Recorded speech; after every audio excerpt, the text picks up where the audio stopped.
पुराना विराट कोहली वापस आ गया और बहुत सारे लोगों के मुंह बंद कर दिए कि एट विल विराट कोहली मार रहा है, एट विल उसका बल्ला चल रहा है। असल विराट कोहली नजर आया जब उन्होंने 50 किया। अगर इंडिया ने अच्छा फाइट बैक किया, उनकी बैटिंग काफी बेहतर रही है और जो कमाल खेला यार सरफराज खान, क्या बंदा है, मतलब अंडर प्रेशर इतनी तेज स्ट्राइक रेट के साथ बैटिंग कर रहा है। सरफराज और Virat Kohli they were bringing India back into this game. बहुत अच्छा फाइट बैक किया इंडिया ने और जिस रफ्तार से रन बने हैं वो काफी शानदार है। 231, 3 खिलाड़ी आउट 49 ओवरों में, तो रन रेट बड़ा शानदार है। Hats off to Indians resilience. 356 देख के मोहसिन साहब बड़े बड़ों के पित्ते पानी हो जाते हैं, हाथ पैर फूल जाते हैं। बहुत ही खूबसूरत इनिंग, जितनी भी तारीफ की जाए बहुत ही खौफनाक पार्टनरशिप थी और कोहली लग रहा था कि विराट कोहली खेल रहा है। फिर आया विराट कोहली, फिर विराट के साथ और सरफराज के साथ एक इतनी पॉजिटिव पार्टनरशिप लगी जिसमें सरफराज खान ने तो मजे करा दिए। मतलब आप बताएं कि विराट कोहली के साथ आप बैटिंग कर रहे हैं, अभी आपका करियर शुरू हुआ है, बहुत सारे लोग जो होते हैं इंटिमिडेटेड हो जाते हैं, इतना बड़ा बल्लेबाज खड़ा हुआ है तो उसके स्टाइल को अडॉप्ट कर लेते हैं। लेकिन सरफराज ने इंटिमिडेट हुआ, उसने बोला मेरा अपना स्टाइल है, मैं अपने स्टाइल से यहाँ रन करूंगा। न्यूजीलैंड के बॉलर्स का भट्टा बना के रख दिया। क्या क्या शॉट्स नहीं खेली विराट कोहली ने, इतना प्यारा आज खेल रहा था विराट कोहली। 2016 वाला विराट कोहली आज खेलते हुए दिख रहा था। भारत ने जो बल्लेबाजी की है 5.3 प्लस का समथिंग का रन रेट है, यानी टारगेट 200 प्लस का दे दिया तो न्यूजीलैंड के लिए मुश्किल पड़ जाएगी। और आप हैरान होंगे कि इंडिया जो पहली इनिंग में 46 ऑल आउट हुआ वो न्यूजीलैंड को फंसा रहे हैं, ये आपको शक्ल नजर आएगी। जितने रन कर दिए ना कोहली ने और सरफराज ने, इतने सरफराज 100 बड़ा कर ले। 60-70 पंत, 30-40 50 राहुल, 15-15 20-20 सारे कंट्रीब्यूट करें, 150 रन इनसे नहीं। आप बॉल देखे इतना अगर फिलिप्स का बॉल टर्न हो रहा है, फिलिप्स को इतना असिस्ट मिल रहा है, तो फिर आप भूल जाए कि ये अश्विन को, जडेजा को और कुलदीप को। इतने अच्छी शानदार बेहतरीन जानदार पार्टनरशिप थी कि कहीं ना कहीं उस मैच में कि जहां इंडिया पहली बारी में सिर्फ 46 पे आउट हुआ है, इस पार्टनरशिप की बदौलत अब रिकवरी हो रही थी, बड़ी शानदार और बेहतरीन तरीके से रिकवरी हो रही थी। सरफराज और Virat Kohli they were bringing India back into this game. बहुत अच्छा फाइट बैक किया इंडिया ने और जिस रफ्तार से रन बने हैं वो काफी शानदार है। 231, 3 खिलाड़ी आउट 49 ओवरों में, तो रन रेट बड़ा शानदार है। Sarfaraz he was looking very good. जैसे वो आया बैटिंग करने के लिए, देखिए रन की रफ्तार खुल गई है। ऐसा नहीं कि रोहित शर्मा हल्का खेल रहा था, वो भी अच्छा तेज खेला था। He was, look at Rohit Sharma, how unlucky was he. उसका दिल नहीं चाह रहा था कि वो वहां से निकल के बाहर जाए, रोहित शर्मा का। He did not want to go out. अच्छा बल्ले के मिडल में लगा, फिर भी ठप्पा खा के बैट और पैड के बीच में से निकल के विकेटों में जाके लग गई। किस्मत खराब हो तो ऐसे भी हो जाता है। तो जिस तरीके से इस बच्चे ने आगे खेला है, भाई आउट हो जाते हैं पहली बारी में, 0 पे आउट हो गया तो 5 बंदे 0 पे आउट हो गए टीम इंडिया के, क्या हो गया? तो लोग एकदम से शुरू कर देते हैं, हाँ जी डोमेस्टिक का ये बहुत रन करता, कई प्ले डोमेस्टिक जो भी होते हैं तो ऐसा तो वैसा तो वैसा। अभी देखें 78 गेंदों पे 70 पे खेला, 3 छक्के 7 चौके और 2 तो उसने जो स्लॉग स्वीप पे छक्के मारे ऊपर नीचे।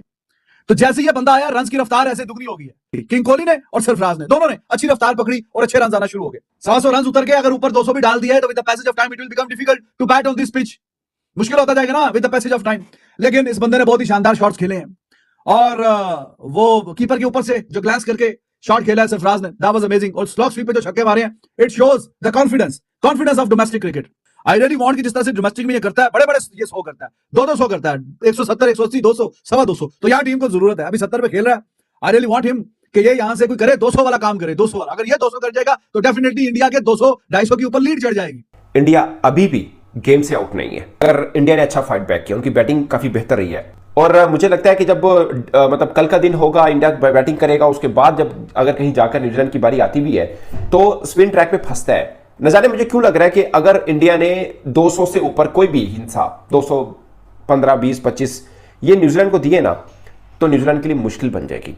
यानी टारगेट 200 प्लस का दे दिया तो न्यूजीलैंड के लिए मुश्किल पड़ जाएगी। और आप हैरान होंगे कि इंडिया जो पहली इनिंग में 46 ऑल आउट हुआ वो न्यूजीलैंड को फंसा रहे हैं, ये आपको शक्ल नजर आएगी। और जो कमाल खेला यार सरफराज खान, क्या बंदा है, मतलब अंडर प्रेशर इतनी तेज स्ट्राइक रेट के साथ बैटिंग कर रहा है और अंडर प्रेशर खेला, जबरदस्त खेला, लगा कोई मंझा हुआ प्लेयर खेला। 69 की फर्स्ट क्लास एवरेज उस बंदे की, 69 की, 301 उनका हाईएस्ट है। मतलब फर्स्ट क्लास एक डेकोरेटेड उनका रिकॉर्ड है सरफराज खान का, इसलिए उनका नाम बहुत चलता है। मतलब ही डिजर्व्स एप्रिसिएशन, शानदार खेला है वो। किस बुनियाद के ऊपर लोग विराट कोहली के ऊपर बात कर रहे हैं कि यार शुक्र है उसकी 50 हुई। मुझे एक चीज तो बता दे, 7वीं इनिंग के बाद उनकी 50 आई है टेस्ट में, उससे पहले उन्होंने सेंचुरियन में 70 प्लस रन किए और फिर उससे पिछली टेस्ट सीरीज में, यानी उसके 2 टेस्ट मैच पहले वो 100 कर रहे हैं, उसके पीछे और 2 टेस्ट मैच में इंग्लैंड के खिलाफ अहमदाबाद में उस बंदे ने 100 किए। आप उसकी किस बुनियाद के ऊपर कह रहे हैं कि यार शुक्र है उसकी 50 भी आ गई? मैं नहीं समझाऊं। आपको चाहिए हर मैच में विराट कोहली की 50, तो ऐसा तो नहीं होता भाई। मेरी नज़र में 200 से प्लस टारगेट इंडिया ने दे दिया तो न्यूजीलैंड की कहानी खत्म हो सकती है। और मैं कभी भी रूल आउट नहीं करता इंडिया को, जितना मर्जी वो बुरा अपने घर में क्रिकेट खेल रहा हो एक इनिंग के अंदर, मुझे होता है कि ये दूसरी इनिंग में पलट कर वार करेंगे। ये जो टीम है टीम इंडिया, ये पहली इनिंग्स में 46 पे ऑल आउट हो गई और बड़ी बातें हुई। अगर क्रिकेट के खेल को देखा जाए कि जी पहले दिन आपने कैसे खेला, न्यूजीलैंड ने कैसे खेला, तो बहुत ज्यादा लोग इंडिया को चांस नहीं दे रहे हैं। इंडिया जब बैटिंग करते आए तो एक डिफरेंट अप्रोच थी टीम इंडिया की। रोहित शर्मा बहुत रॉक सॉलिड लग रहा था, रोहित शर्मा आज बड़ा डिटरमिनेड लग रहा था और ऐसा लग रहा था कि बस ये सेंचुरी बस कोने भी पड़ी हुई है जिस तरह ये अप्रोच कर रहा है। और डिफेंड करते हुए वो बॉल इतने स्प्लिट ऑफ अ सेकंड का रिएक्शन टाइम भी ना मिला कि वो जाकर स्टंप्स पे लग गया और बेल्स ऑफ हो गई। फिर आया विराट कोहली, फिर विराट के साथ और सरफराज के साथ एक इतनी पॉजिटिव पार्टनरशिप लगी जिसमें सरफराज खान ने तो मजे करा दिए। मतलब आप बताएं कि विराट कोहली के साथ आप बैटिंग कर रहे हैं, अभी आपका करियर शुरू हुआ है, बहुत सारे लोग जो होते हैं इंटिमिडेटेड हो जाते हैं, इतना बड़ा बल्लेबाज खड़ा हुआ है तो उसके स्टाइल को अडॉप्ट कर लेते हैं। लेकिन सरफराज ने इंटिमिडेट हुआ, उसने बोला कि मेरा अपना स्टाइल है, मैं अपने स्टाइल से यहाँ रन करूंगा, जो कि फिर विराट को भी for initial period of time second fiddle की तरह खिला रहा था। फिर उसके बाद विराट जब अपने ग्रूव में आया, जहाँ उसने इजाज पटेल को कदमों का इस्तेमाल करते हुए लॉन्ग ऑफ के ऊपर छक्का मारा from the middle of the bat, दूसरी बॉल पे स्वीप मारा चौका, और वहां से फिर 21 रन से 31 पे विराट मूव हुआ और बड़ा फ्लो और बड़ा कॉन्फिडेंट के साथ रन आ रहे थे। लेकिन वो आखिरी बॉल के ऊपर मतलब लानत है यार, आखिरी बॉल वो भी इतना, वो कहते हैं ना कि शायद बॉल की जो सीम की सिलाई होती है वो बस सिलाई वो एज लेके चली गई। मतलब यार कम ऑन, मतलब किस्मत आज रोहित और विराट दोनों के साथ होती तो आज शायद आपको रोहित और विराट की वो जो नॉस्टैल्जिक पार्टनरशिप है वो आज आपको नजर आ रही होती। और बल्कि रोहित और विराट फॉर अ मोमेंट जिस तरह रोहित खेल रहा था और विराट आके स्टार्ट हुआ तो मुझे लगा कि आज वो नॉस्टैल्जिक पार्टनरशिप फिर देखने को मिल जाएगी। तो पहला तो एक अनलकी हार्ट ब्रेक हुआ रोहित शर्मा के आउट होने पे, फिर उसके बाद विराट की इतनी कॉन्फिडेंट इनिंग्स तो लग रहा था कि century is right in the corner. अब ये आई अभी शाम को नहीं आई तो कल सुबह आई और आखिरी मोमेंट के ऊपर वो चला गया, मतलब वो विकेट निकल गया। मतलब क्यों हुआ ऐसा? हालांकि एक बड़ा जबरदस्त सिचुएशन में टीम इंडिया आ गया था। इंडिया खैर एनीवेज अभी बड़ी जबरदस्त सिचुएशन में 231। What a tremendous comeback, what a tremendous fight back. कमाल की इनिंग्स खेली, इस कोहली के 70, सरफराज का 70, 231, सिर्फ 3 आउट। इस ये आउट ना होता तो पूरा दिन यहाँ पे खत्म। न्यूजीलैंड की 40 वाला काम भी धुल जाना था। इनके रंग उड़ गए थे, इनके चेहरे खुल गए थे। 136 रन की बहुत ही खौफनाक पार्टनरशिप थी और कोहली लग रहा था कि विराट कोहली खेल रहा है। लेकिन जितना भी अप्रिशिएट किया जाए विराट कोहली की इनिंग्स को और सरफराज की इनिंग्स को, 350 की लीड देख के बड़ों के हाथ रंग उड़ जाते हैं। True, hats off to Indians resilience. 356 देख के मोहसिन साहब बड़ों के पित्ते पानी हो जाते हैं, हाथ पैर फूल जाते हैं। बहुत ही खूबसूरत इनिंग, जितनी भी तारीफ की जाए।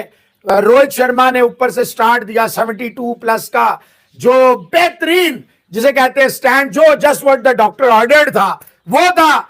फिर इतनी शानदार हमने बैटिंग देखी, सरफराज और विराट कोहली, छक्के हमने देखे, एग्रेशन हमने देखी, cricket at its level best. बॉलरों के शोल्डर डाउन, 350 जिनके पास लीड हो उनके शोल्डर डाउन होते देखे, उनके रंग उड़ते देखे, इंडियन ड्रेसिंग रूम में मुस्कुराहटे, प्लेजेंट्रीज, चेहरे की रौनकें बहाल होते देखी। हाईली अनफॉर्चुनेट रहा Virat Kohli on the very last delivery of the day. He lost his wicket. It was a very good ball. Sarfraz, who showed tremendous guts, छक्के पे छक्का मारना, पॉइंट पे छक्का मारना, फास्ट बॉलर को पूरा 6, जहाज पटेल को पूरे 6।